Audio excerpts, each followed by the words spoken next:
So diabetes ಇರೋರಿಗೆ ಕಣ್ಣಲ್ಲಿ ಕೂಡ ಪ್ರಾಬ್ಲಮ್ಸ್ ಬರುತ್ತಾ? ಸೊ ಕಂಟಿನ್ಯೂಸ್ಲಿ ಡಯಾಬಿಟಿಸ್ ಎಷ್ಟೋ ವರ್ಷದಿಂದ ಇರ್ಬೋದು, ಇಲ್ಲ ಅನ್ಕಂಟ್ರೋಲ್ ಡಯಾಬಿಟಿಸ್ ಇರ್ಬೋದು. ಕೆಲವರಲ್ಲಿ ಏನಾಗುತ್ತೆ, ಕ್ಯಾಟ್ರಾಕ್ಟ್ ಅಥವಾ ಪೊರೆ ಅನ್ನೋದು ಬಹಳ ಬೇಗ ಬರೋ ಚಾನ್ಸಸ್ ಇರುತ್ತೆ. ಸಪೋಸ್ ನಿಮ್ದು ಶುಗರ್ ಕಂಟ್ರೋಲಲ್ಲಿ ಇರೋದಿಲ್ಲ, ಆರ್ ಇನ್ ಕೆಲವರಲ್ಲಿ ಶುಗರ್ ಕಂಟ್ರೋಲ್ ಇದ್ರೂ ಕೂಡ ಪೊರೆ ಬೇಗ ಅಂದರೆ ಅರ್ಲಿ ಸ್ಟೇಜಲ್ಲಿ ಬರುತ್ತೆ.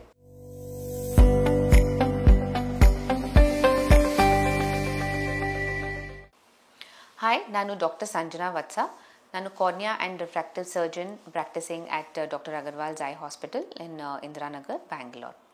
ಸೊ ಡಯಾಬಿಟಿಸ್ ಇರೋರಿಗೆ ಕಣ್ಣಲ್ಲಿ ಕೂಡ ಪ್ರಾಬ್ಲಮ್ಸ್ ಬರುತ್ತಾ ಅಂತ ಕ್ವೆಶ್ಚನ್ ಕೇಳಿದಾಗ the answer to that is S.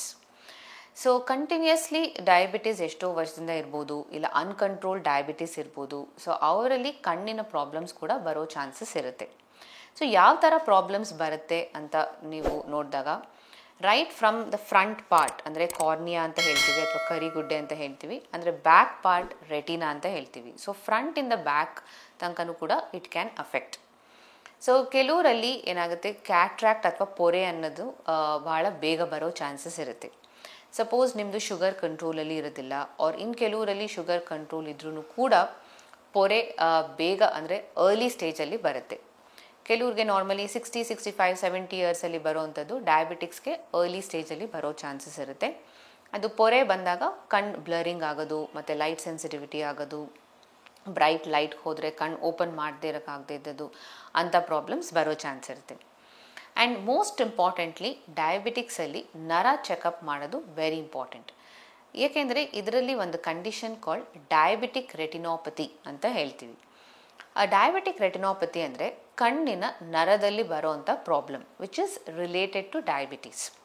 ಅಂದರೆ ನರದಲ್ಲಿ ಏನಾಗುತ್ತೆ ಅಂದರೆ ಸ್ಮಾಲ್ ಬ್ಲೀಡಿಂಗ್ ಸ್ಪಾಟ್ಸ್ ಬರೋವಂಥದ್ದು, ಇಲ್ಲ ಎಕ್ಸುಡೇಟ್ಸ್ ಅಂದರೆ ಸ್ಮಾಲ್ ವೈಟ್ ಸ್ಪಾಟ್ಸ್ ಬರೋವಂಥದ್ದು, ಮತ್ತು ಕಣ್ಣಿನ ಒಳಗಡೆ ಹೊಸ ರಕ್ತನಾಳಗಳು ಉತ್ಪತ್ತಿ ಆಗುವಂಥದ್ದು ಎಲ್ಲ ಆಗುತ್ತೆ. ಸೊ ಇಂಥ ರಕ್ತನಾಳಗಳೆಲ್ಲ ಉತ್ಪತ್ತಿ ಆದಾಗ ಇದು it's not a healthy sign. Because ಇಂಥ ಹೊಸ ರಕ್ತನಾಳಗಳು ಯೂಶಲಿ ಸ್ಟೇಬಲ್ ಆಗಿ ಇರೋದಿಲ್ಲ, ಹೆಲ್ದಿಯಾಗಿ ಇರೋದಿಲ್ಲ. ಆ್ಯಂಡ್ ಅದು ಸ್ವಲ್ಪ ರಪ್ಚರ್ ಆದಾಗ ಅಲ್ಲಿ ಇಲ್ಲಿ ಬ್ಲೀಡಿಂಗ್ ಬರೋ ಚಾನ್ಸ್ ಇರುತ್ತೆ, ಮತ್ತು ಕಣ್ಣು ಒಳಗಡೆನೂ ಕೂಡ ಬ್ಲೀಡಿಂಗ್ ಆಗುವಂಥ ಚಾನ್ಸ್ ಇರುತ್ತೆ. ಸೊ ಈ ಥರ ಆದಾಗ ಯೂಶಲಿ ವಿಷನ್ ಅಫೆಕ್ಟ್ ಆಗುತ್ತೆ, ಮತ್ತು ಕಣ್ಣಿನ ನರದಲ್ಲಿ ಕೂಡ ಸ್ವಲ್ಪ ಫ್ಲೂಯಿಡ್ ಅಕ್ಯುಮುಲೇಷನ್ ಅಂದರೆ ನೀರು ತುಂಬಿಕೊಳ್ಳೋ ಅಂಥ ಆಪ್ಷನ್ ಇರುತ್ತೆ. ಸೊ ಇಂಥ ಕಂಡೀಷನ್ಸಲ್ಲಿ ಕಣ್ಣಿನ ದೃಷ್ಟಿ ಅಫೆಕ್ಟ್ ಆಗುತ್ತೆ. ಸೊ ದೂರದ್ದು ಅಥವಾ ಹತ್ತಿರದ್ದು ಸರಿಯಾಗಿ ಕಾಣಿಸೋದಿಲ್ಲ, ಮತ್ತು ಸ್ಟ್ರೈಟ್ ಲೈನ್ಸ್ ಎಲ್ಲ ಕರ್ವ್ಡಾಗಿ ಕಾಣಿಸೋವಂಥದ್ದು, ಇಂಥ ಪ್ರಾಬ್ಲಮ್ಸ್ ಬರುತ್ತೆ. ಸೊ ಇದಕ್ಕೆ ಏನು ಮಾಡಬೇಕು? So first we know that prevention is always better then cure. So ಆದ್ದರಿಂದ ಇದೆಲ್ಲ ಪ್ರಾಬ್ಲಮ್ ಬರೋದಕ್ಕಿಂತ ಮುಂಚೆ ರೆಗ್ಯುಲರ್ ಆಗಿ ಚೆಕಪ್ ಮಾಡಿಸ್ಬೇಕು. ಎನಿ ಡಯಾಬಿಟಿಕ್ಸ್, ಅದು ಕಂಟ್ರೋಲಲ್ಲಿ ಶುಗರ್ ಇದ್ರೂ ಕೂಡ it is important to get it checked. At least every 6 months to 1 year full dilated checkup ಅಂತ ಮಾಡಿ ನರನ ನಾವು ಸ್ಟಡಿ ಮಾಡ್ತೀವಿ. ಸಪೋಸ್ ಏನಾರ ನರದಲ್ಲಿ ಪ್ರಾಬ್ಲಮ್ ಇದ್ದು ಅರ್ಲಿ ಸ್ಟೇಜ್ ಅಥವಾ mild stage of diabetic retinopathy ಇದ್ದಾಗ you don't really require much of a treatment. ನಾವು ಅಬ್ಸರ್ವೇಷನ್ ಅಂತ ಮಾಡಿಬಿಟ್ಟು ಕೆಲವುದು ಟ್ಯಾಬ್ಲೆಟ್ಸನ್ನು ಕೊಡ್ಬೋದು, so that it can protect your nerves. So ಇನ್ನು ಕೆಲವರಲ್ಲಿ ಮಾಡ್ರೇಟ್ ಸ್ಟೇಜ್ ಅಥವಾ ಸಿವಿಯರ್ ಸ್ಟೇಜ್ ಹೋದಾಗ ಸ್ವಲ್ಪ ಬ್ಲೀಡಿಂಗ್ ಸ್ಪಾಟ್ಸ್ ಎಲ್ಲ ಜಾಸ್ತಿ ಕಾಣಿಸುತ್ತೆ. ಸೊ ಅಂಥವರಲ್ಲಿ ನಾವು ಇಂಜೆಕ್ಷನ್ ಅಥವಾ ಲೇಸರ್ ಅಂದರೆ ನರಕ್ಕೆ ನಾವು ಇಂಜೆಕ್ಷನ್ನ ಕೊಟ್ಬಿಟ್ಟು ಅದು ಬ್ಲೀಡಿಂಗ್ನ ಕಮ್ಮಿ ಮಾಡ್ಬೋದು, ಇಲ್ಲ ಸ್ವೆಲ್ಲಿಂಗ್ನ ಕಮ್ಮಿ ಮಾಡ್ಬೋದು. ಆ್ಯಂಡ್ ಇನ್ನು ಕೆಲವರಲ್ಲಿ ಲೇಸರ್ ಅಂತ ಮಾಡ್ತೀವಿ.